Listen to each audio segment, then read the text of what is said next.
First ever factory outlet మన Mukunda jewellers వారు తెలుగు నూతన సంవత్సరం ఉగాది పండుగ సందర్భంగా నక్షి మేళా జరుగుతుంది. అన్ని నక్షి జ్యువెలరీ మీద VA ఫ్లాట్ 9.99% మాత్రమే. త్వరపడండి. జనసేన ఎమ్మెల్యే లోకం మాధవి ప్రస్తుతం మనతో పాటు అంటే పవన్ కళ్యాణ్ గారు దశాదిశ ఇది ఏం చెప్పారు మన సమావేశం? ఇది మా లెజిస్లేటివ్ పార్టీ మీటింగ్ అండి. ఖచ్చితంగా పవన్ కళ్యాణ్ గారు అయితే ప్రజల శ్రేయస్సు కోసం పనిచేయండి, అధికార దుర్వినియోగం చేయొద్దు.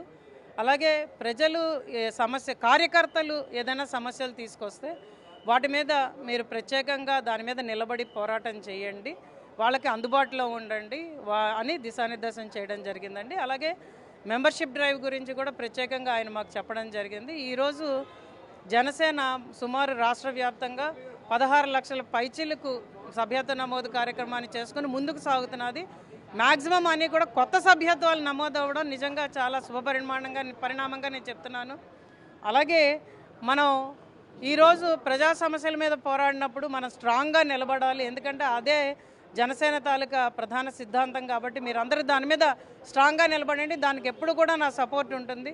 అలాగే ఈరోజు గ్రామీణాభివృద్ధి కోసం అలాగే జనసేన తీసుకున్న శాఖల ద్వారా మనం చేస్తున్న వివిధ కార్యక్రమాలని విస్తృతంగా ప్రజల్లోకి తీసుకువెళ్లాల్సిన అవసరం ఎంతైనా ఉంది. ఎందుకంటే కొన్ని వేల కోట్ల రూపాయలు ఈరోజు వాటి మీద వెచ్చించడం జరుగుతున్నది ప్రజల కోసం. అందుకని అవన్నీ కూడా మనం ఖచ్చితంగా ప్రజల్లోకి తీసుకెళ్ళి ఎన్డీఏ కూటమి ప్రభుత్వం అటు కేంద్రంలోని రాష్ట్రంలోని ఎంత చక్కగా పనిచేస్తుంది అన్నది ప్రజలందరికీ తెలియజేయాల్సిన అవసరం మీకు అందరికీ ఉన్నది.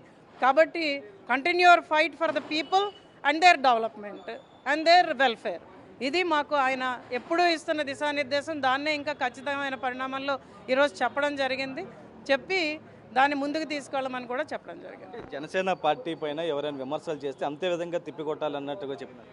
ఎగ్జాక్ట్లీ అండి. ఇప్పుడు ప్రత్యేకంగా జనసేన ఎమ్మెల్యేల మీద, కార్యకర్తల మీద, పార్టీ మీద బురద జల్లడానికి ఎప్పుడూ కూడా ఈ వైసీపీ అన్నది ఫస్ట్ ప్లేస్లో ఉంటుందండి. ఖచ్చితంగా దాన్ని మనం తిప్పికొట్టాల్సిన అవసరం ఉన్నది. ఈరోజు మేమందరం కూడా దాని మీద ఈరోజు పనిచేస్తున్నాం. కాబట్టి మీడియాను కూడా నేను కోరుకుంటున్నది ఏంటంటే నిజాలు తెలియకుండా ఉత్తినే బురద జల్లుడు కార్యక్రమాన్ని ఎవరైనా చేస్తే దాన్ని ఖండించాల్సిన అవసరం ఖచ్చితంగా ఉన్నది. కాబట్టి దానికి మేము స్ట్రాంగ్గా నిలబడతాం.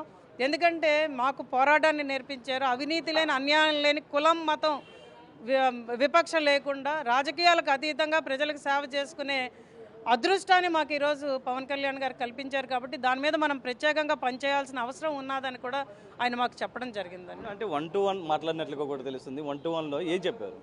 అంటే 1-to-1 కాకుండా గ్రూప్గానే మాట్లాడుకున్నామండి. 1-to-1లో మమ్మల్ని ప్రత్యేకంగా అడిగింది ఏంటంటే నియోజకవర్గం లెవెల్లో మనం ఏం చేయాలన్నది. మ్యాక్సిమం అందరం కూడా జేజేఎం పూర్తి చేయాలి. ఎందుకంటే ప్రజలకి బేసిక్ నెసెసిటీస్ కల్పించడంలో మనదైన పాత్రలో ముందుకు వెళ్తున్నాం. రోడ్లు వేసుకుంటున్నాం, అలాగే కాలువలు కడుతున్నాం, అలాగే వాళ్ళకి ఇళ్ళు ఒకటి మంజూరు చేయాలి తొందరలో అని చెప్పడం జరిగిందండి. అలాగే మేము అడుగుతున్నది ఏంటంటే జేజేఎం పనులు, ఎందుకంటే వైసీపీ ప్రభుత్వ హయాంలో ఎంత హీనంగా దాన్ని చేసి జల్ జీవన్ మిషన్ పథకాన్ని ఎలా నిర్వీర్యం చేశారో మనకు తెలుసు. కాబట్టి దాని మీద ప్రత్యేక దృష్టితో ముందుకు వెళ్ళమని మనం చెప్పడం జరిగింది. సార్ దానికి తొందరలోనే శాంక్షన్ అవుతాయని చెప్పారు. అలాగే టెంపుల్స్ మీద కూడా ప్రత్యేకమైన దృష్టితో వెళ్ళి టెంపుల్స్ అండ్ టూరిజం ఈ రెండింటి మీద ఫోకస్ చేయమని కూడా మాకు చెప్పడం జరిగింది. యూత్కి ఎక్కువగా ప్రయారిటీ ఇవ్వాలంటూ కూడా ఖచ్చితంగా అండి. ఎందుకంటే జెన్జీ యూత్ అనేది పవన్ కళ్యాణ్ గారు కొత్త ఓటర్స్ ఎవరైనా ఉంటే ఖచ్చితంగా వాళ్ళు పవన్ కళ్యాణ్ గారి వైపే చూస్తున్నారు సార్. ఈరోజు యూత్ అందరూ కూడా మాకేదైనా భవిష్యత్తులో న్యాయం జరుగుతుందంటే అది పవన్ కళ్యాణ్ గారి ద్వారానే 100% నమ్ముతున్నారు. కాబట్టి వాళ్ళకి ఎప్పుడూ చేయూతగా ఉండాలి, వాళ్ళతో ఎక్కువ ఇంటరాక్షన్స్ పెట్టుకోండి, వాళ్ళ ద్వారా ప్రాంతాల్లో ఎలా అభివృద్ధి తీసుకురావాలి, ఎలా మన లోకల్ ఎంప్లాయ్మెంట్ క్రియేట్ చేయాలి, ఎలా వాళ్ళకి అండగా నిలబడాలన్న దాని మీద ప్రత్యేకంగా దిశానిర్దేశం కూడా చేయడం జరిగింది. స్థానిక సంస్థల ఎలక్షన్ సంబంధించి కూడా కామెంట్ చేసినట్లుగా ఒకటి తెలుస్తుంది పోటీకి సంబంధించి.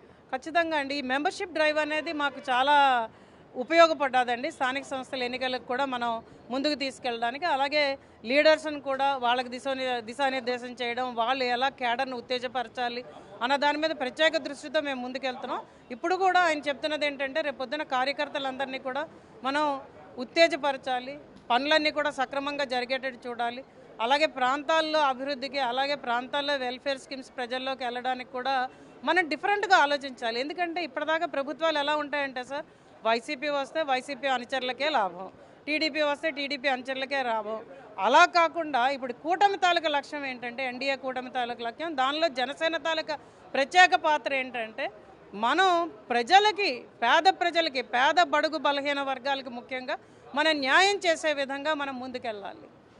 అంతేగాని పార్టీ తత్వాన్ని వాటిని మనం తీసుకెళ్ళి మనం కొందరికి అన్యాయం చేస్తూ కొందరికి లాభం చేకూరుస్తూ ఓటు రాజకీయాలు చేయకూడదన్నది పవన్ కళ్యాణ్ గారి దిశానిర్దేశం అండి. మా అందరికీ మొదటి నుంచి కూడా ఈరోజు కూడా అతను అదే స్టాండ్ మీద ఉన్నారు.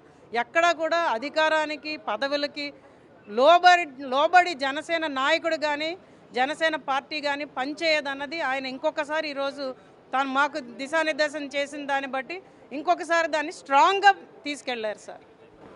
అంటే పార్టీ బలోపేతంకు సంబంధించి కూడా పవన్ కళ్యాణ్ దిశ నిర్దేశం చేశారంటూ కూడా చెప్తున్నారు. 1-to-1తో మాట్లాడిన సందర్భంలో కూడా నియోజకవర్గాల వారీగా ఎటువంటి సమస్యలు ఉన్నాయి, ఆ సమస్యల పరిష్కారం కూటమి ఏం చేయబోతుంది, ప్రభుత్వం ఏం చేస్తుంది, మొత్తం కూడా అవన్నీ మొత్తం ప్రజలకు ఎక్స్ప్లెయిన్ చేయాలి, యువతని అత్యధికంగా జనసేన వైపు ఆకర్షించేలాగా ఉండాలంటూ కూడా చూపిస్తున్నటువంటి పరిస్థితి కనిపిస్తుంది. మరోవైపు ఏదైతే ఆ స్థానిక సంస్థ ఎలక్షన్ కూడా అత్యంత సీరియస్గా తీసుకున్నాం కాబట్టి ఖచ్చితంగా ప్రతి ఒక్క ఎమ్మెల్యే, ఎమ్మెల్సీ కూడా, ఎంపీ కూడా మొత్తం పార్టీకి క్రియాశీలకంగా పనిచేయాలి, యువతని అట్రాక్ట్ చేయాలి, దాంతోపాటు ఓటర్లను కూడా ఆకర్షించే విధంగా కూడా మనం ఏం చేసాం, ఏం చేయబోతున్నాం అనేది కూడా ప్రతిదీ వివరించాలంటూ కూడా దిశ నిర్దేశం చేసినట్లు కూడా ఎమ్మెల్యే లోకం మాధవ్ అయితే చెప్తున్నారు. సాహిత్య నరసింహ, బిగ్ టీవీ, విజయవాడ.